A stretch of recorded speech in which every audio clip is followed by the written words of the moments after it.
FIFA are planning to expand the World Cup to 64 teams by 2030, which got me thinking, will this be the worst group stage in World Cup history? Even though the 2026 World Cup benefited from underdog stories like Cabo Verde and Paraguay, a 64-team tournament is definitely pushing it too far.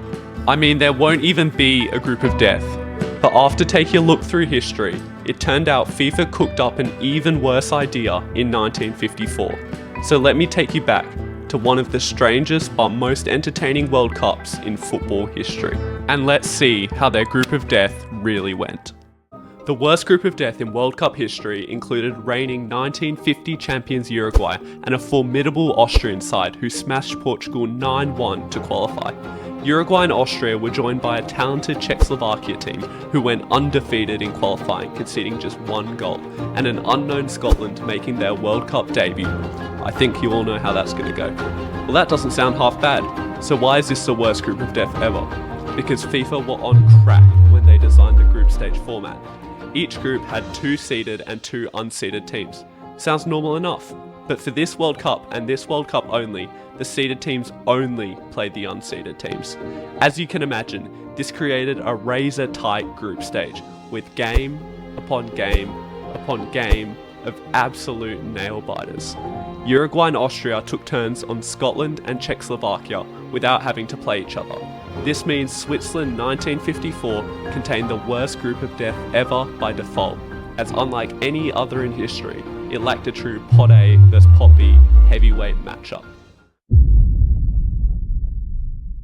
The group began with Austria squeaking past Scotland 1-0, while Uruguay took care of Czechoslovakia 2-0. Following the disgrace of losing their World Cup debut, Scotland's manager Andy Beattie resigned, leaving a clueless Scottish FA in charge of a do-or-die match against the reigning world champions, which they promptly lost 7-0. There is more to this story than just the scoreline though. Beattie had his reasons for resigning after one game, as the Scottish FA had already cocked up the team's chances before they even stepped on the field. They assumed Switzerland would be a freezing country year-round. This meant the team pulled up to the 30-degree summer heatwave with a tiny squad of 13 players, and kits which were basically giant woolly sweaters. I mean, look at the keeper. He's wearing one of those jumpers that the Weasleys got every Christmas. Because of this, the Scots being demolished in what remains their biggest ever defeat was not a surprise. Martin doesn't have a chance as on he goes to put the ball into the wide open net. 7-0, a score that Scotland won't forget for a long time. Austria meanwhile obliterated Czechoslovakia 5-0, with forward Erik Probst casually scoring a hat-trick in the first 24 minutes of the game. With Uruguay and Austria easily 1 and 2, how did FIFA decide who topped the group? A. Drawing lots. B. Goal difference. Or C. Playoffs, a big feature of this tournament used to decide second versus third place qualifications. You guessed it, A. Drawing lots. FIFA decided drawing sticks out of a box was a more sensible way to decide the winner rather than referring to the goals each team scored against the same opponents. They were really on something this tournament. The final itself could have been even worse. If the teams were level after a replay, the FIFA committee could choose to simply vote for the winner. Real Madrid would have about 100 Champions Leagues if this rule was still around. Moving into the knockouts, Uruguay continued their assault on the UK, beating England 4-2, while Austria beat Switzerland 7-5 in what many consider the best World Cup game ever. Uruguay's semi-final tie with Hungary got off to a bad start, with the Hungarians scoring early in the 14th minute. Despite their star striker and football legend Ferenc Puskás being injured, the Hungarians were on fire and they scored again before the break to send themselves in leading 2-0 at halftime. Uruguay were not going to lie down without a fight though.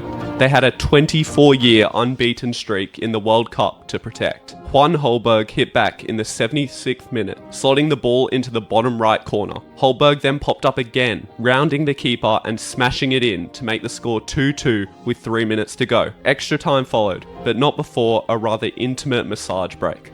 The game has gone into extra time, and it begins to look as though for the first time the Hungarians are facing defeat.